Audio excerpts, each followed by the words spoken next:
தமிழ்நாட்டில் பரவலாக மின்கட்டணம் கூடுதலாக விதிக்கப்பட்டிருப்பதாக பொதுமக்களிடத்திலே கடந்த சில நாட்களாக புகார் எழுந்து வருகிறது. இந்த புகார்களுக்கு உடனடியாக நடவடிக்கை எடுக்க வேண்டும் என்று திராவிட முன்னேற்ற கழகத்தின் தலைவர் மாண்புமிகு தலைவர் அவர்கள் அறிக்கை வெளியிட்டிருந்தார்கள். அதற்கு பதிலளித்த தமிழ்நாடு மின்துறை மற்றும் சட்டத்துறை அமைச்சர் நிர்மல்குமார் அவர்கள் அளித்திருக்க பதில் கேட்ட கேள்விக்கான பதிலாக இல்லாமல் வழக்கம்போல் திசை திருப்புகிற செயலைத்தான் செய்து கொண்டிருக்கிறார். அவர்கிட்ட கேள்வி கேட்ட அந்த நிருபர்களே ஒருவர் சொல்றார், என்னுடைய நண்பர் வீட்டிலேயே கூடுதல் கட்டணம் வந்திருக்கிறதுன்னு. அவர் அதற்கெல்லாம் பதில் சொல்லாம எங்களுடைய கழக தலைவர் அவர்கள் வாட்ஸ்அப்பிலே வந்த செய்தியை வைத்துக் கொண்டு அறிக்கை வெளியிட்டிருக்கிறார்னு சொன்னார். வாட்ஸ்அப்பில் வந்த செய்தியை பார்க்காமல் இன்ஸ்டாகிராமில் வந்த செய்தியை பார்க்கணுமான்னு தெரியல. இன்ஸ்டாகிராமில் வந்த செய்தினா அவங்களுக்கு ஆதரவாக வரும் போடுறது, வாட்ஸ்அப்னா வராது போடுறது. இப்போ என்கிட்ட ஒரு வாட்ஸ்அப் செய்தி இருக்கு. என்ன செய்தின்னா, மின்துறையுடைய சிஎம்டியாக இருக்கிற அருண்ராய் ஐஏஎஸ் ஒரு சுற்றறிக்கை வெளியிட்டிருக்கிறார். அதை அவர் தெளிவாக சொல்றார். High electricity bill during the month of July, Tamil Nadu Electricity Board has decided to do a re-inspection of high variation in consumption cases through responsible senior officers. இப்போ வாட்ஸ்அப்பில் வந்ததுன்னா அதை படிக்க முடியாதா? இதை வச்சு நான் சொல்லக்கூடாதா? ஒரு பொறுப்பான அமைச்சர் கேட்ட கேள்விக்கு பதில் சொல்லாமல் ரொம்ப எப்பயும் அவர் எதிராளிகளை எல்லாரையும் ரொம்ப குறைவாக மதிப்பிடுகிறார். திராவிட முன்னேற்ற கழகத்தின் தலைவருடைய வரலாறு கொஞ்சம் அவர் தெரிஞ்சுக்கணும். அவர் வயது என்ன, அரசியல் அனுபவம் என்ன, அவர் வகித்த பதவிகள் என்ன, இதெல்லாம் தெரிஞ்சுக்கிட்டு பேசணும். இன்றைக்கு நிர்மல்குமாருக்கு ஒரு வாய்ப்பு கிடைத்திருக்கிறது, அமைச்சராக இருக்கிறார், அதில் பணியாற்றட்டும், வாழ்த்துக்கள். ஆனால் அதை விடுத்துவிட்டு எங்கள் தலைவரை பார்த்து வாட்ஸ்அப்பில் வந்த செய்தியெல்லாம் வைத்துக் கொண்டு பேசுவதாக சொன்னால் அது முறையாக இருக்காது. ஏன்னா நிர்மல்குமார் ஒரு மல்டி டேலண்டட் பர்சன். அந்த அமைச்சரவையில் இருக்கிற எல்லா அமைச்சருக்கும் அவர் தான் மவுத் பீஸ் மினிஸ்டராக இருக்கிறாரு, மல்டி டேலண்டட் மினிஸ்டராக இருக்காரு. அதெல்லாம் சிறப்பு. மெடிக்கல் படிக்காதீங்க, கார்பெண்டர் ஆகுங்க, பிளம்பர் ஆகுங்கன்னு திடீர்னு கேரியர் கைடன்ஸ் கொடுப்பாரு. திடீர்னு அவரே மேகதாது அணைக்கும் பேசுவார், சட்டத்துறைக்கு பேசுவார், அவர் துறையில் சில செய்திகளை தெரியாதுன்னு சொல்லுவார். இப்படி ஒரு அமைச்சர் தன்னுடைய வேலைகளை விடுத்து தன்னுடைய மற்ற பணிகளை பார்க்கின்ற சுமை காரணமாக வேணுமோ தன்னுடைய துறையை சேர்ந்த ஒரு சிஎம்டி வெளியிட்டிருக்கிற அறிக்கையை கூட தெரியாமல் பேசுகிறார். எந்த புகாரும் வரலங்கிறார்.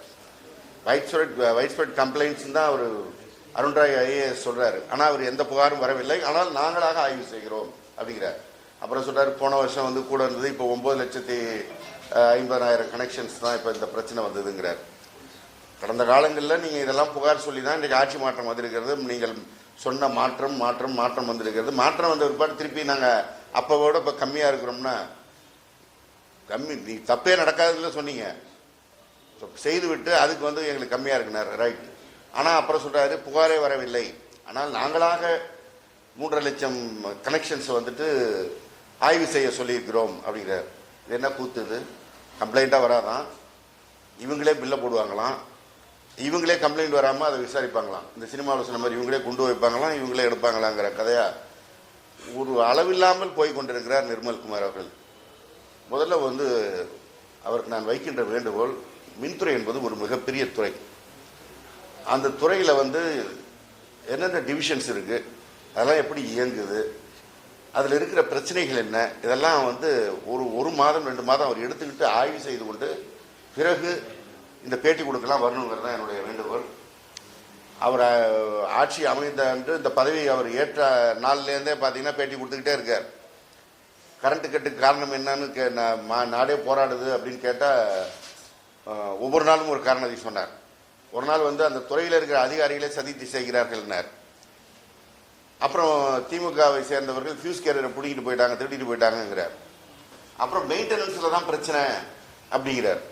இப்படி அவருக்கு வர்ற வாட்ஸ்அப் செய்தியை வைத்துக் கொண்டு பேசி கொண்டிருக்கிறார்.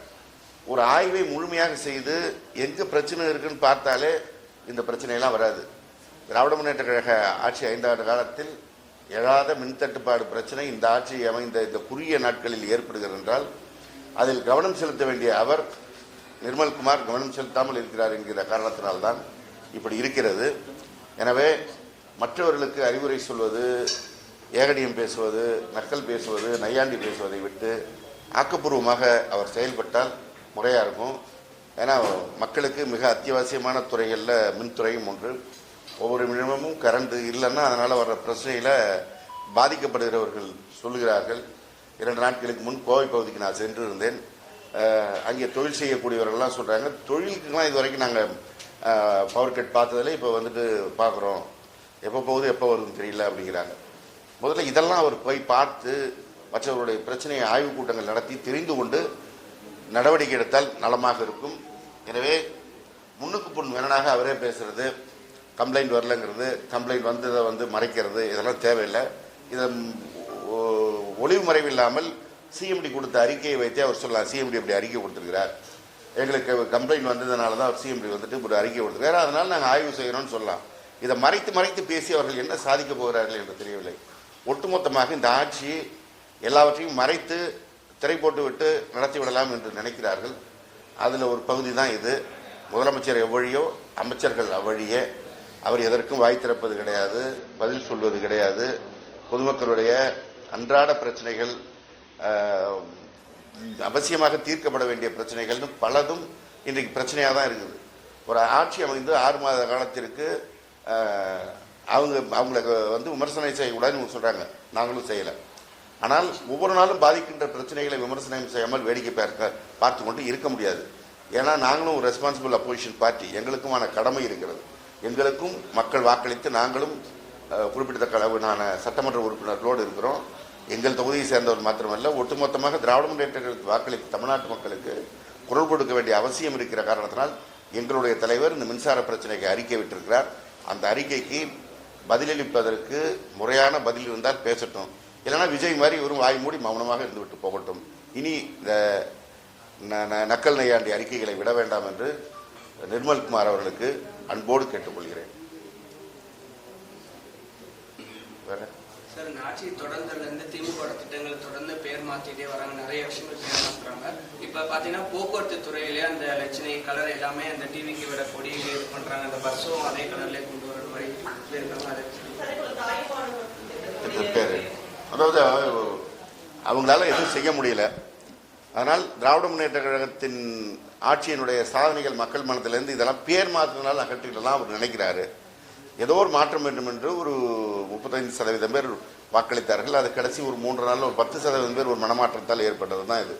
அதனால் ஏதோ இவருக்கு ஏகோபித்து 234 தொகுதி கையில் கொடுத்து தமிழ்நாட்டையே திருப்பி அந்த பக்கமாக வைக்க சொல்லி சொன்னதான் நினச்சிக்கிட்டு நான் முதல்வன் பேரை மாற்றுறாரு, முதலமைச்சர் காலை உணவு திட்டத்தை பேரை மாற்றுறாரு. அப்போ என்ன தெரியுது, முதலமைச்சர்னாலே கழகத் தலைவர் மாண்புமிகு மு.க. ஸ்டாலின் அவர்கள் பெயர் தான் அவருக்கே ஞாபகம் வருது, விஜய்க்கே. அதனால தான் முதல்வன்கிற பேர்லாம் எடுங்கிறார். தாய்மானவன் திட்டம் அப்படின்னா அவரை தான் ஞாபகம் வருது இவருக்கு, விஜய்க்கு. இப்படி ஒவ்வொரு இடத்திலும் தங்களுடைய இயலாமையை மறைப்பதற்கு திராவிட முன்னேற்ற கழகத்தின் திட்டங்களை மறைத்தால் போதும் அப்படின்னு அவர் நினைக்கிறார். அதே போல் இந்த கலர் மாற்றுறது, பேர் மாற்றுறது, இதெல்லாம் மூலமாக மக்கள் மனதில் இடம் பெறலாம்னு நினச்சா மக்கள் இதற்கு கடும் எதிர்வினை தான் ஆற்றுவாங்க. மக்கள் அமைதியாக இருக்கிறாங்க அப்படின்னு அவர் நினச்சிட்டு இருக்கார். மக்கள் அமைதியாகலாம் இல்லை, அவங்கவுங்க அங்கங்கே மின்சார பிரச்சனைக்கு போராடின மாதிரி ஒவ்வொரு இடத்திலும் இந்த தாவேகாவினர் செய்கின்ற பாலியல் லூட்டிகளுக்கு எதிராக போராடி கொண்டிருக்கிறார்கள். அவர்களுடைய குரலை எழுப்பி கொண்டு தான் இருக்கிறாங்க. அந்தந்த பகுதி நடந்து கொண்டிருக்கிறது. எதிர்கட்சிகள் இந்த 6 மாத காலத்திற்கு இவர்களை சொல்லியிருக்கிறாங்களேன்னு பெரும் போராட்டம் அறிவிக்காமல் இருக்கிறதுனால இவர் ஏதோ இவருக்கு எதிர்ப்பே இல்லாத போல நினைத்து கொண்டு இந்த பணியெல்லாம் செய்கிறார். குறிப்பாக இந்த பேருந்துக்கு கலர் மாற்ற போகிறோம், பேருந்துடைய துறையில் இருக்கிற வெப்சைட் கலரை மாற்றுறது, இதெல்லாம் செய்தால் இதெல்லாம் ஒரு நிமிஷத்து வேலை. ஆட்சி மாற்றம் மீண்டும் வருகின்ற பொழுது அப்புறம் இதெல்லாம் மாறலாம் போகிறது. மக்கள் மனதில் எதை செய்தால் இடம் பிடிக்கலாம்னு பார்ப்பது தான் ஒரு ஆட்சியாளராக பொதுமக்களால் அமர்த்தப்பட்டவர்களுடைய எண்ணமாக இருக்க வேண்டும். இப்போ எங்கள் தலைவர் கொண்டு வந்திருக்கின்ற திட்டங்கள் காலை உணவு திட்டமாக இருந்தாலும், புதுமைப்பெண் திட்டம், தமிழ் புதல்வன் திட்டம், மகளிர் உரிமை தொகை திட்டம், இந்த திட்டம்லாம் என்றைக்கு மக்கள் கேட்டாலும் சொல்லுவாங்க இது மாண்புமிகு மு.க. ஸ்டாலின் அவர்கள் கொண்டு வந்த திட்டம். தமிழ்நாட்டுக்கு யார் தமிழ்நாடுக்கு பெயர் வைத்ததுன்னா பேரறிஞர் அண்ணா வைத்தார் அப்படின்னு தான் எல்லாரும் சொல்லுவாங்க. இது போன்று இடஒதுக்கீடு பிரச்சனை யார் தமிழ்நாட்டினுடைய இந்த முன்னேற்றத்துக்கு காரணமாக தலைவர் கலைஞர் தான் சொல்லுவாங்க. இப்படி செய்து தான் பெயர் எடுக்க வேண்டும், பெயர் மாற்றியோ கலர் மாற்றியோ பெயர் எடுக்க வேண்டும் என்று நினைத்தால் மக்கள் காத்திருப்பார்கள். இன்றைக்கு ஒன்றிய அரசாங்கம் இப்படி தான் 12 ஆண்டு காலமாக தங்களுக்கு எதிராக பெரிய குரல் இல்லை அப்படின்னு நினைச்சாங்க. இன்றைக்கு ஒரு பெரிய கடும் பிரளயம் ஏற்பட்டிருக்குது. அதுபோல ஒரு சந்திப்பு சூழலில் தான் விஜயும் சந்திக்க வேண்டிய நிலை வரும்.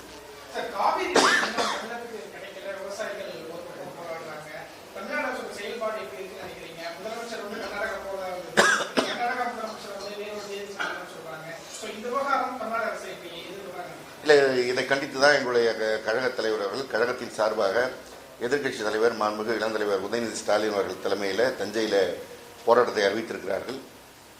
டெல்டா பகுதி விவசாயிகள் மாத்திரமல்ல, ஒட்டுமொத்த தமிழகத்தின் விவசாயிகளுமே இன்றைக்கு இந்த தமிழ்நாடு அரசு அறிவித்த கடன் ரத்து பிரச்சனைகளை பல குழப்பங்களை செய்து அவருடைய எதிர்ப்பை பெற்றிருக்கிறார்கள். காவிரி பிரச்சனையை முறையாக கையாளாமல் இன்றைக்கு தஞ்சை பகுதியே காய்ந்து போய் கிடைக்கிறது, டெல்டா மாவட்டங்கள் காய்ந்து கிடக்கிறது. அதை கண்டித்து தான் இந்த ஆர்ப்பாட்டம் அறிவிக்கப்பட்டிருக்கிறது. இதில் மேகதாது பிரச்சனைக்காக கர்நாடகாவுக்கு பிரதமர் விஜய் போகிறாருன்னு சொன்னது அவருடைய அமைச்சரவையில் வேளாண் துறை அமைச்சராக இருக்கிறவர் தான் சொன்னார். அப்புறம் கல்வித்துறை அமைச்சர் ராஜ்மோகன் என்ன சொல்றாரு, இதையெல்லாம் முதல்வர் முடிவு செய்து முதல்வரே அறிவிக்கத்தான் தான் தெரியும், மற்றவங்க சொல்றதெல்லாம் எடுத்துக்க முடியாதுன்னு சொல்றாரு. ஒரு அமைச்சர் சொல்றதா இன்னொரு அமைச்சரே சொல்றாரு.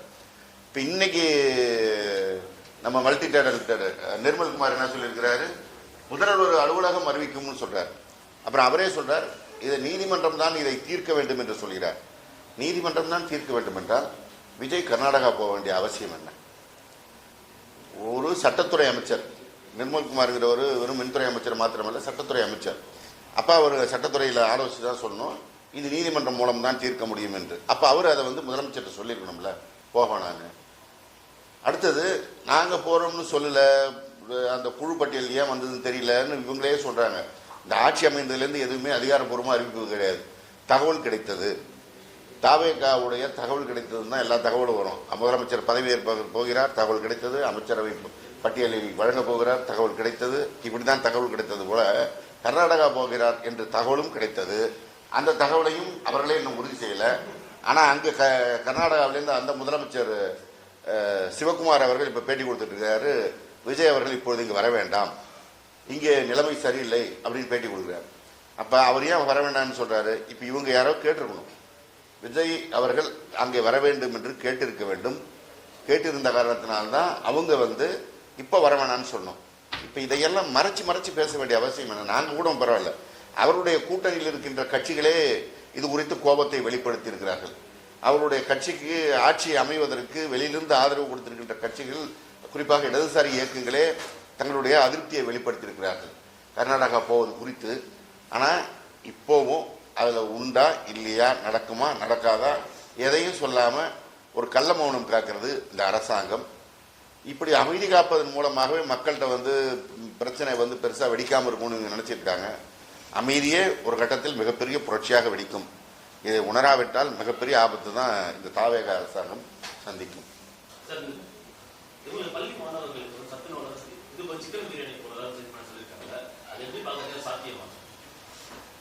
அது குறித்து பல கல்வியாளர்கள் கருத்து சொல்லிட்டு இருக்கிறாங்க. முட்டைன்னா முழுசாக கொடுத்துருவோம் தெரியும், நீங்கள் சிக்கன் பிரியாணியில் என்ன கொடுக்க போகிறீங்கன்னு தெரியும், குஷ்காவை போட்டு சிக்கன் பிரியாணி போட்டோன்னு கூட சொல்லலாம். அதாவது ஒரு திட்டத்தை செயல்படுத்துவதற்கு முன்பாக அந்த திட்டத்தினுடைய பிரச்சனைகள் என்ன வரும், அதை முழுமையாக செயல்படுத்த முடியுமா, இதெல்லாம் தெரியும். இவங்க மன்றம் வச்சிருக்கும் போது நாங்கள் அங்கே செஞ்சோம் இங்கே செஞ்சோம், அதனால் சில விஷயங்களை இங்கே செய்கிறோன்னு வராங்க. மன்றங்கிறது தனிநபர்களுடைய பிரச்சனை, அவங்க எதை விருப்பப்பட்டாலும் செய்யலாம். ஆனால் அரசு அப்படி இல்லை, இதுக்கு அக்கௌண்டபிலிட்டி இருக்குது. பொதுமக்களுடைய வரிப்பணத்தில் நாம் செலவு செய்யும் போது அது முழுமையாக சென்று சேர்கிறதா எல்லோருக்கும் சேர்கிறதான்னு பார்க்கணும். எல்லா விஷயத்தையும் விளையாட்டு போக்கு அவங்க நினச்சிக்கிட்டு இருக்காங்க. ரீல்ஸ் தான், அதே இதை போட்டால் அது ஒரு 2 நாள் ரீல்ஸ் போடலான்னு நினச்சிருப்பாங்க. பார்ப்போம்.